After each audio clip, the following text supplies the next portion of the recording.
dia, amores! E aí, tudo certinho com vocês? Espero que sim. Essa quarentena, fique em casa.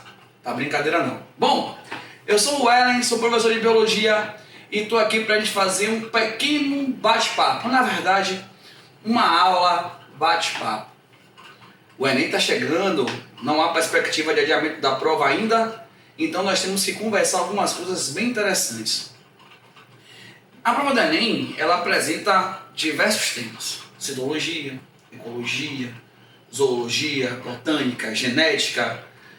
Eu costumo dizer que o maior conteúdo de naturais é o de biologia. No entanto, não é para você se espantar, porque a biologia ela é linda, maravilhosa, espetacular, top, tudo de bom. É uma delícia, porque biologia é a vida, né, meus amores? Biologia somos nós. Nós somos seres biológicos, nosso comportamento social é um comportamento biológico. E aí eu tô aqui para a gente começar também a conversar sobre alguns temas da prova. E aí hoje eu tô aqui para falar com vocês sobre reprodução. E é interessante que reproduzir é o ato de criar cópias de si. Um organismo que tem características de seres vivos, ele é capaz de criar cópias de si. Esse evento que consiste na criação das cópias de si é o que eu chamo de reprodução. Nesse sentido, a gente tem que pensar na reprodução a partir de duas perspectivas: a reprodução assexuada e a reprodução sexuada. No que diz respeito à reprodução assexuada, é aquele movimento de reprodução onde não há,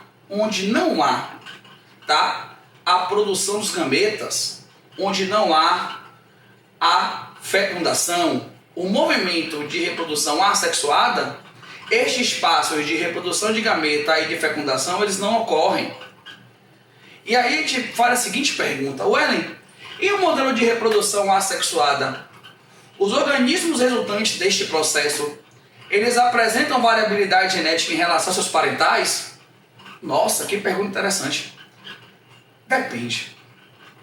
Via de regra, um evento de reprodução assexuada, a variabilidade genética ela é muito limitada. Ela vai acontecer quando os processos mutagênicos ocorrerem durante o processo. Mas, via de regra, nos casos de divisão binária, né, regeneração, esses eventos de reprodução assexuada, a variabilidade genética ela só ocorre nessas condições que eu citei. Se não, os organismos serão clones. Ellen, existe algum modelo de reprodução assexuada onde o indivíduo resultante desse processo ele é diferente dos seus parentais? Sim, existe. Existe um modelo de reprodução assexuada chamado de partenogênese. Ó, partenogênese. Tá anotando, né? Espero que você esteja anotando. Quando a gente fala de partenogênese, a gente vai entender que um óvulo não fecundado, olha só, um óvulo não fecundado, ele dará origem a um outro indivíduo, tá? No reino animal, no reino animalia, os óvulos, eles são resultantes de processos meióticos. Se os óvulos são resultantes de processos meióticos, eu entendo que aquela célula, ela tem metade do número de cromossomos de seus parentais. Se ela apresenta metade do número de cromossomos de seus parentais, o indivíduo que será resultante deste óvulo, ele terá a metade do número de cromossomos de seus parentais.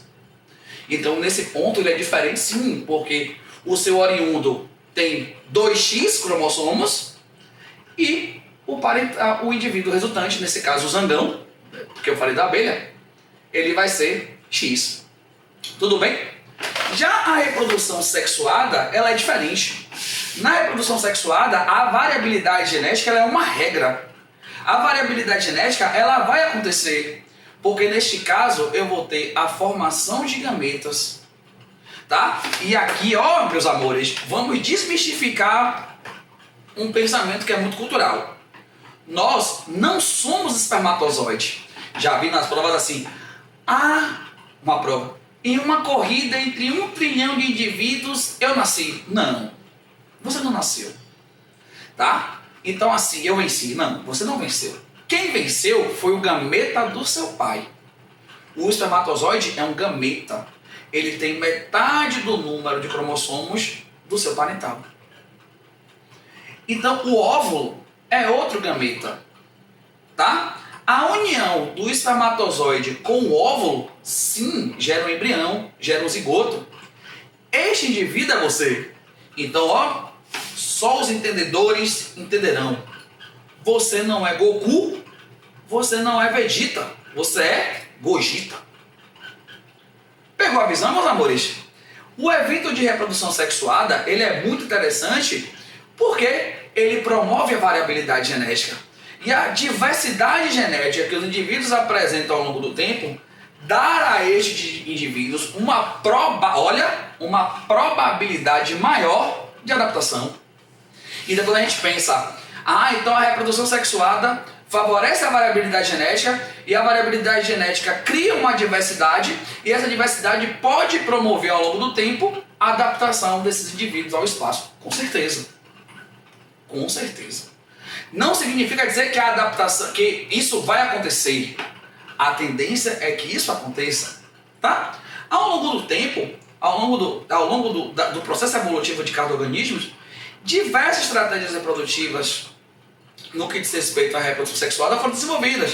A fecundação interna, a fecundação externa, o desenvolvimento interno, o desenvolvimento externo. No nosso caso, a nossa fecundação é interna, porque o espermatozoide encontra o óvulo no corpo da nossa mãe, e o nosso desenvolvimento também é interno, tá? Durante a gravidez, e aí depois de 9 meses, né, acontece o nascimento. Então perceba que ao longo do tempo, essas estratégias, tanto de reprodução assexuada como as estratégias de reprodução sexuada, favoreceram o desenvolvimento dos organismos e a proliferação deles no ambiente terrestre, o ato de criar cópias de si. E aí vamos lá. Quando a gente vem para a reprodução sexuada, é interessante conversarmos um pouco sobre o resultado desse processo, que é a formação de um ovo zigoto, que é a célula primária, a célula primordial. Esse zigoto vai ser conhecido também como embrião. E a biologia estuda este evento através de uma área chamada de embriologia. A embriologia, ela estuda o indivíduo desde a sua concepção ao seu nascimento. Durante o desenvolvimento embrionário, acontece a formação dos folhetos germinativos, que são folhetos que são responsáveis pelo desenvolvimento dos tecidos, do sistema dos indivíduos. Acontece a organogênese, a formação dos órgãos, e tudo isso acontece em etapas bem específicas, tá? Para começo de conversa, no nosso caso, o que é que acontece? O embrião, o espermatozoide do nosso pai encontra o óvulo da nossa mãe aonde? Na trompa de Falópio. Ok? E durante esse processo, a partir do momento em que a fecundação ocorre e que a formação do zigoto acontece, aí uma série de divisões celulares mitóticas começam a acontecer. E essa divisão celulares mitóticas resultantes é que vai dar origem aos novos indivíduos. Tudo bem até aqui?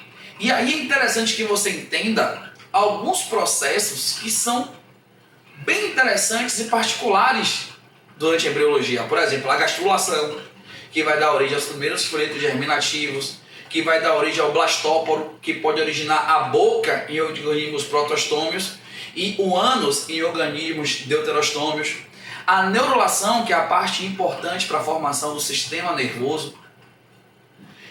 Tá? O desenvolvimento do terceiro folheto germinativo, que é a mesoderme, que vai dar origem a outros sistemas que nos compõem. E entender que a mesoderme, ela promove a formação de uma cavidade chamada de celoma.